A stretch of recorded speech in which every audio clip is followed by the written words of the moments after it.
Bhagavate Vasudevaya. Om Namo Bhagavate Vasudevaya.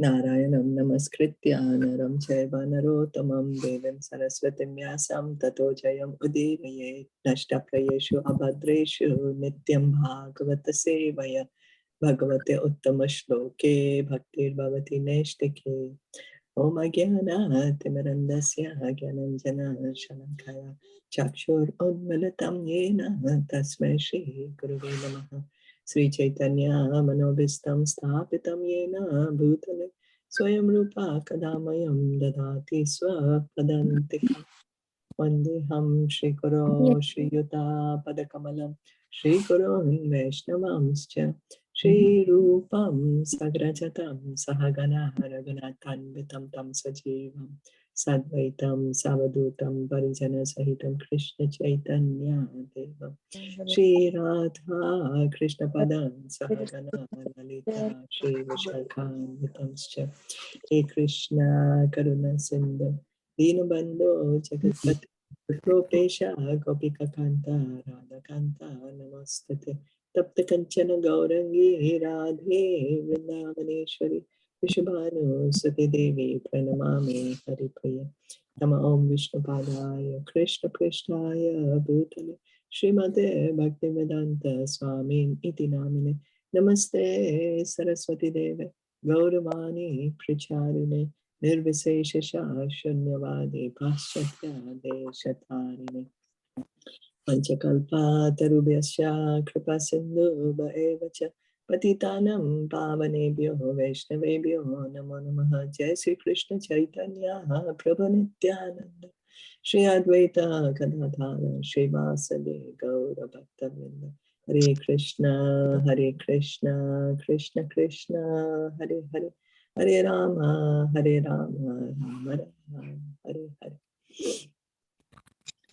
We'll continue reading from Srimad Bhagavatam. We are on Canto 3, Chapter 12, Text 6. So avadhyata sutter evam pratyakhyatu shashnahe krodam durvishaham jatam niyantum upachakrame.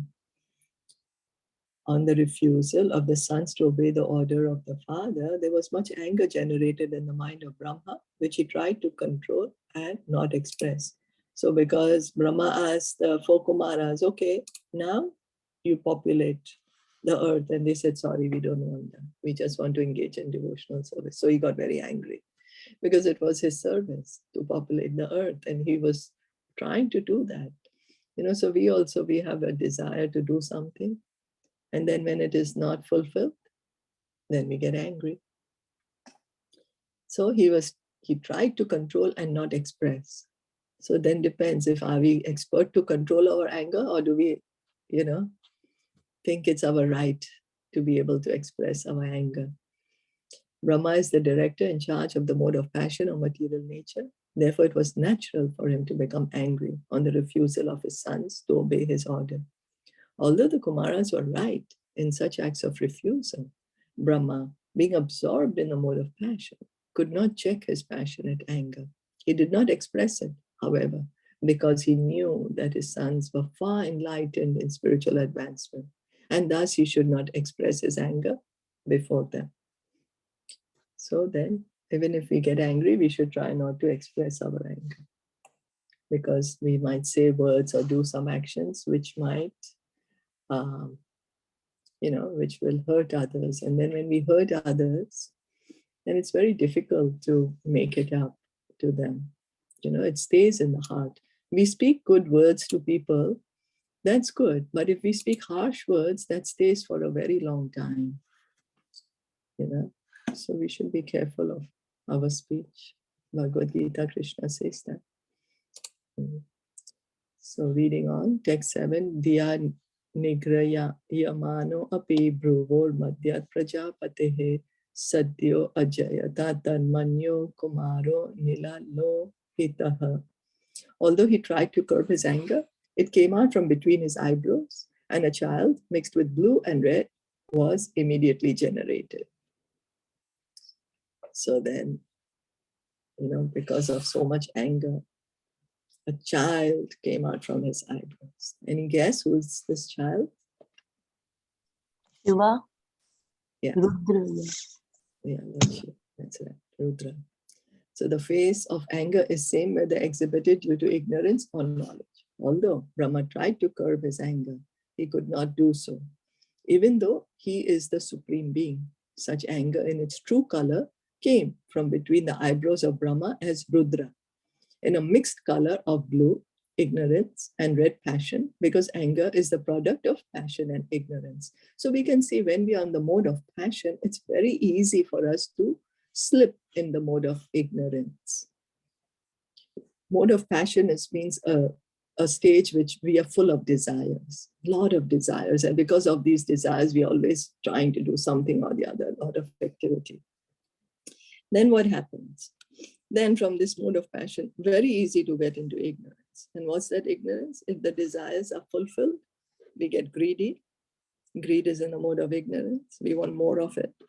And if the desire is not fulfilled, then we get angry, frustrated, depressed. That's also in the mode of ignorance. So that's the reason Krishna says in the Bhagavad Gita, try to come to the mode of goodness. Try to come to the mode of equanimity.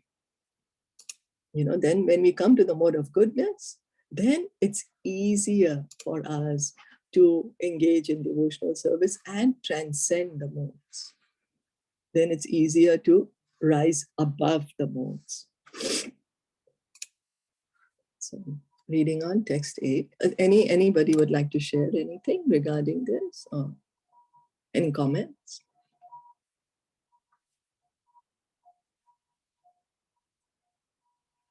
Okay, if no, then we continue reading. Savaruroda edevanam purvajo bhagwan bhavaha namani kurume dhata stha nani cha jagat guru. After his birth, he began to cry, O destiny maker, teacher of the universe, kindly designate my name and place. So that's Rudra as saying that. Iti tasya vacha padmo bhagwan paripalayan abhyadhat bhadraya vacha marodis tat karomite. The all-powerful Brahma, who was born from the lotus flower, pacified the boy with gentle words, accepting his request and said, do not cry. I shall certainly do as you desire. Yad arodhi sura shrestha sodvega iva balakaha tatastvam abhidhasyanti namna Rudra iti prajaha. Thereafter Brahma said, O chief of the demigods, you shall be called by the name Rudra by all people, because you have so anxiously cried. Hridi indriyani asurvyoma vayur agnir jalam mahi suryas chandras tapascheva sthanani agre kritani te. My dear boy, I have already selected the following places for your residence: the heart, the senses, the air of life, the sky, the air, the fire, the water, the earth, the sun, the moon, and austerity. The creation of Rudra from between the eyebrows of Brahma as the result of his anger, generated from the mode of passion, partly touched by ignorance, is very significant. In Bhagavad Gita 3.37, the principle of Rudra is described. Krodha, anger, is the product of Kam, lust, which is the result of the mode of passion. When lust and hankering are unsatisfied, the element of Krodha appears, which is the formidable enemy of the conditioned soul. So as we just said, because of our desire, we have desires, and when that desire is not fulfilled, so desire is in the mode of passion, and when it's not fulfilled, then we get angry, which is in the mode of ignorance. This most sinful and inimical passion is represented as ahankar, or the false egocentric attitude of thinking oneself to be all in all. So why we think all our desires should be satisfied? Because we think we are the most important person in this universe. Everybody else's desires are not so important. What is important is me. And then we are trying to convince everyone that I'm the most supreme. Everyone else, of course, can see through it. They can see how foolish we are. But in our view, oh, I'm so supreme. I'm so great. I'm the greatest. Nobody else knows how great I am. So I must explain to them how great they are, so they can see how great they are, and so they can worship me. Then when it is not fulfilled, then again we get angry. So this is the false ego. Such an egocentric attitude on the part of the conditioned soul, who's completely under the control of material nature, is described in Bhagavad Gita as foolish. So we are thinking we are independent, we are the Lord, I'm the Lord, nobody else is realizing it. Let me show to them how I'm the Lord. But we are not able to understand that we are puppets in this, in the hands of goodness, passion, and ignorance. That's how material nature is controlling us. You see, because we don't want to be directly controlled by Krishna. Actually, everyone is in the control of Krishna. But because we say, oh, I want nothing to do with Krishna. So Krishna just puts this agency of Maya in between. But who is she listening to? It's also the will of Krishna. She doesn't do anything which is not Krishna's will. So whether we accept it or no, we are under the control of Krishna. If we don't accept, then it's Maya. And if we accept, then we can be directly under his control. The choice is ours. The egocentric attitude is a manifestation of the Rudra principle in the heart, wherein growth, anger is generated. This anger develops in the heart and is further manifested through various senses, like the eyes, hands, and legs. When a man is angry, he expresses such anger with red-hot eyes, and sometimes makes a display of clenching his fists or kicking his legs. We have seen the kids also. When they're not getting what they want, or they can really move their hands and legs, and tears coming out. This exhibition of the Rudra principle is the proof of Rudra's presence in such places. When a man is angry, he breathes very rapidly, and thus Rudra is represented in the air of life or in the activities of breathing. When the sky is overcast with dense clouds and roars in anger, and when the wind blows very fiercely, the Rudra principle is manifested. And so also when the seawater is infuriated by the wind, it appears in a gloomy feature of Rudra, which is very fearful to the common man. When fire is ablaze, we can also experience the presence of Rudra. And when there is an inundation over the earth, we can understand that this is also the representation of Rudra. So Rudra is situated. It helps, this principle helps us forget our true identity, that I'm eternally a servant of God. And instead we think we are the supreme. And that, where is that situated? In the heart. And the anger is also in the heart. And then Rudra principle is in the eyes, the hands, the legs, the breathing, and then the dense clouds which thunder. And then when the wind blows fiercely, and when the sea water is infuriated by the wind. So, great storms in the sea, and this rain and wind, like that. And also when the earth is going to be inundated. One question, is Rudra got to do with Shiva? Yeah, Rudra is a representation of Lord Shiva. Yeah. So that means from Garbhodakshai Vishnu, Brahma appeared. And from Brahma's eyebrows, in between the eyebrows, Shiva appeared. Yes. So that's how it is. Yeah. This is Rudra. So let us see, because I remember there is mention of Sadashiv also. So I don't remember exactly where it's going to come. Mentioned. Yeah, it is mentioned. Rudra is different and Lord Shiva is Rudra is actually a representation of Lord Shiva. Yeah, right. So okay. Expansion of Lord Shiva. Expansion of Lord Shiva. Yeah, represented. Yeah. Because there are many kinds of Rudra also. Exactly, I can't remember now. There's 7.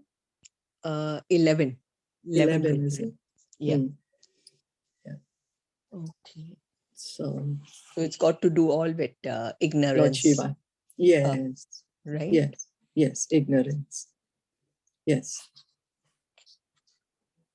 So there are many earthly creatures who constantly represent the Rudra element.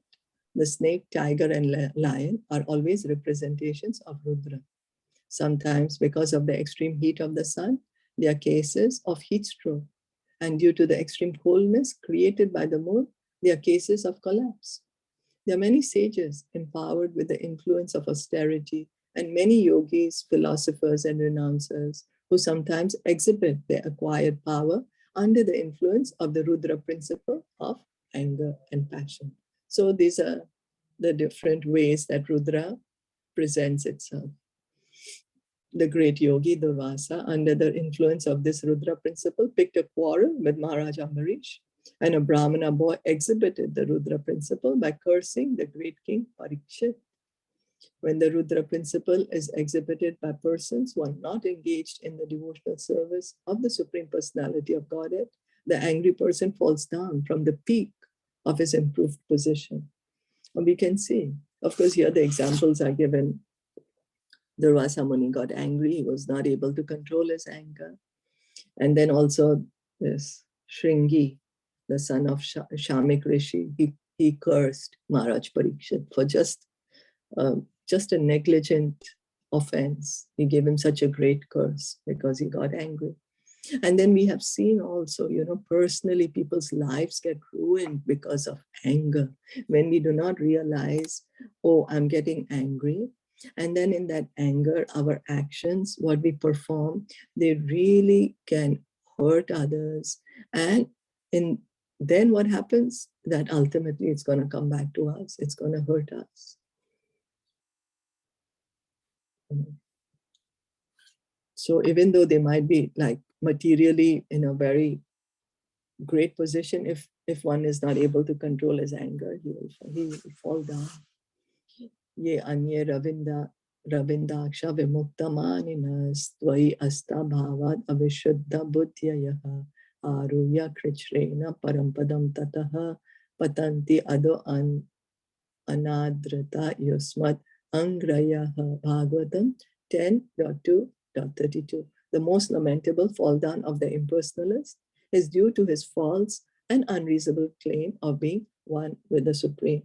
So Bhagavatam says that how does the impersonalist fall down? Because he's falsely thinking I'm the Supreme Soul, not realizing, yes, okay, I'm the soul, but there is another Supreme Soul. What does the impersonalist, the Mayavadi thinks? That I am that Supreme Soul.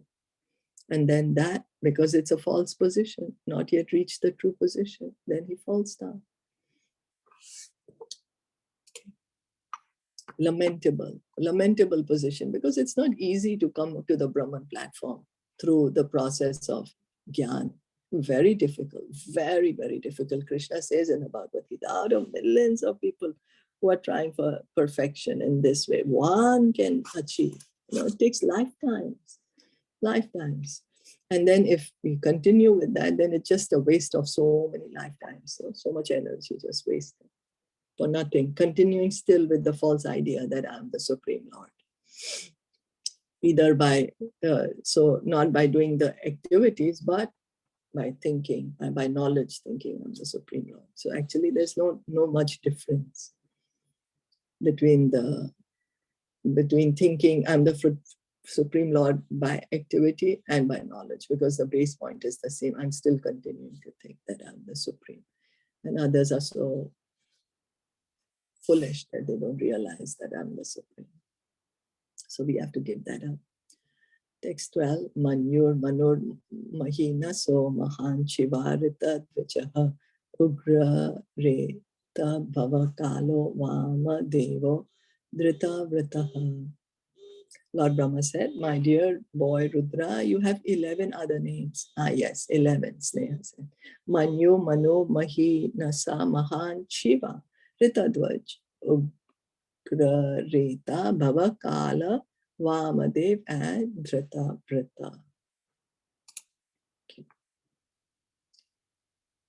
Dhir Drishti Raso Rasa Loma Cha Niyut Sarpir Ilambika Iravati Swadha Diksha Rudranyo Rudrate Striyaha.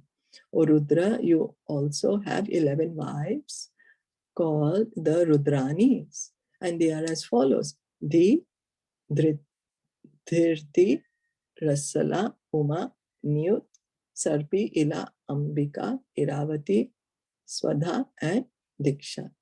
So 11 Rudras with the 11 counterparts.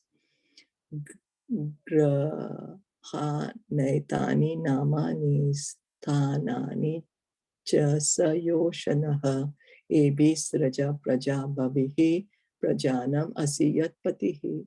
My dear boy, now you may now accept all the names and places designated for you and your different wives. And since you are now one of the masters of the living entities, you may increase the population on a large scale. Brahma, as the father of Rudra, selected the wives of his son, his living places, and his names as well. It is natural that one should accept the wife selected by one's father, just as a son accepts the name given by the father, or as he accepts the property offered by the father. That is the general course in increasing the population of the world. On the other hand, the Kumaras did not accept the offering of their father because they were elevated far beyond the business of generating a great number of sons. As the son can refuse the order of the father for higher purposes, so the father can refuse to maintain his sons in increasing population because of higher purposes. So it was Brahma's duty to populate the universe, for a way to give, because we, the living entities, we were there, but we needed bodies to come into, we needed a way to be taken in to get a body. You know, we were just lying in the seed form, and it's Brahmaji's responsibility. So he has that tension, oh, I have to populate, you know, all these living entities have to start doing the activities. They need bodies for that. So then he's given Rudra his name, his son, his wives, what he has to do. And of course, the four Kumaras, because they're devotees, they didn't want to get involved in all this. And that's okay, because the nature is different. So we need to act according to our nature, according to the nature. We shouldn't artificially. If we have the nature, then we follow that. That's what Krishna says in the Bhagavad Gita. And whatever it is, we just offer it to Krishna. So Manu comes later, is it? Manu will come later. Yes. Manu is going to come later. Because I was always unaware that, you know, Manu is the one who populated, no? He's one of the Prajapatis. One of them. Okay. One of them. There's Daksha. There are many Prajapati, because imagine the whole universe had to be populated. So there are many of these Prajapatis who helped. I thought he was the first one. Okay, right. Manu is for the human beings. Manushya, he's the leader of the human beings. Okay. That's how we get the name Manushya. Yeah, that's how we get it. Iti adista swaguruna bhagwan nilalohitaha satva kriti swabhavena sasrajatma samaprajaha. The most powerful Rudra, whose bodily color was blue mixed with red, created many offspring exactly resembling him in features, strength, and ferocious nature.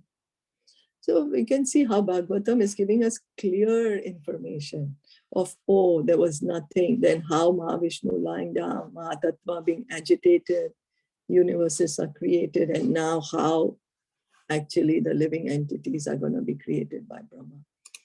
You know, so otherwise we are also mixed up. We don't know anything. Then we hear from somebody who knows something which might not even be true. Then we add our own speculation. So Bhagavatam removes all those doubts and gives us clear information. Rudranam Rudra Shrishtanam Samantat Grasatam Jagat Nisham Yashan Kyaso Yutan Prajapati Ashankata. The sons and grandsons generated by Rudra were unlimited in number, and when they assembled together, they attempted to devour the entire universe. When Brahma, the father of the living entity, saw this, he became afraid of the situation. And they all in the mode of passion and ignorance.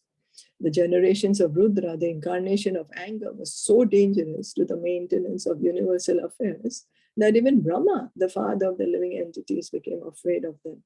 The so-called devotees or followers of Rudra are also a menace. They are sometimes dangerous even to Rudra himself. Descendants of Rudra sometimes make plans to kill Rudra by the grace of Rudra. That is the nature of his devotees. You know, the ones that Rudra is protecting, Lord Shiva is protecting them, they come to kill him. One of them was that, who's that? Who had 1,000 arms. He was going to kill Shiva. Put his hand on Shiva's head. Huh? Yeah, there's a story, no?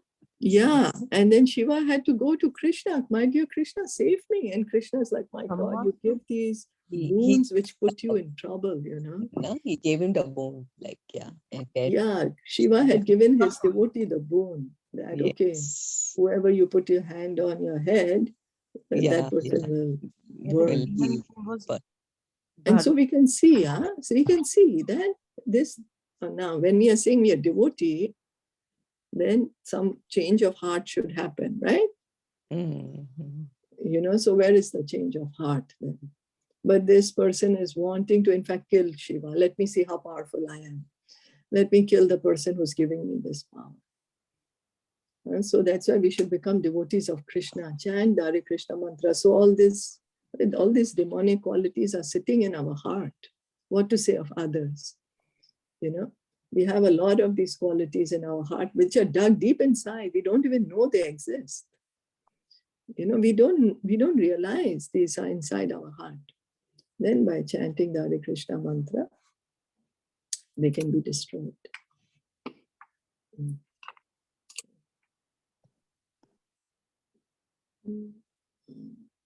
Bhasmasur. Yeah, correct. Even I was thinking. Bhasmasur. Neha has written Bhasmasur. Yeah, correct, right. Okay, thank you. Yeah, thanks. Thank you. Alam Prajabi Shrishta Bihir Idrishi Bihi Surotama Maya Saha Dahanti Bhir Dishas Chakshur Bir Ulambane. Brahma told Rudra, O best among the demigods, there is no need for you to generate living entities of this nature. They have begun to devastate everything on all sides with the fiery flames from their eyes. And they have even attacked me. And Brahmaji is also getting scared. You know, they are coming to kill him. So imagine killing the grandfather. These living entities means Rudra's sons and grandsons. They are coming to kill Brahmaji and destroy everything. So we can see how anger is so destructive, you know. We don't know how to use anger properly. Only the devotee, of course, knows how to use anger properly. Like Hanuman, he knew how to use his anger that he burnt Lanka. Or Arjuna, under the instruction, guidance of Krishna, understood how to use his anger to fight the war of Kurukshetra and gain victory. But when we get angry, what do? What our actions do, you know? How many people are we hurting? It's something we have to think about. Because anger is not good for us, nor for the people we are projecting the anger to. And also the negativity that we are putting out in the universe, the vibrations that we are putting out, it stays there. It's not lost. That energy that we are putting out, it's not lost. So we should curb this anger. And how to curb anger? Bhagavad Gita, Krishna says, anger is the result of lust. It's because only of our lust. And what is this lust? Our desire to separate enjoy from Krishna. We have so many desires. And when they are not fulfilled, we get upset. That is what it is. So we have to purify the desire. How do we purify our desire? Chant Hare Krishna. Hear from Bhagavatam, Bhagavad Gita. So we'll stop here today. Are there any questions, comments, or anything else to add? No, Anything to share? I think all clear. Okay. Thank you so much, everyone, for joining in today morning. Srimad Bhagavatam ki jai, Srila Prabhupada ki jai, Gaur Purnande, Hari Bol, Hare Krishna. Hare Krishna.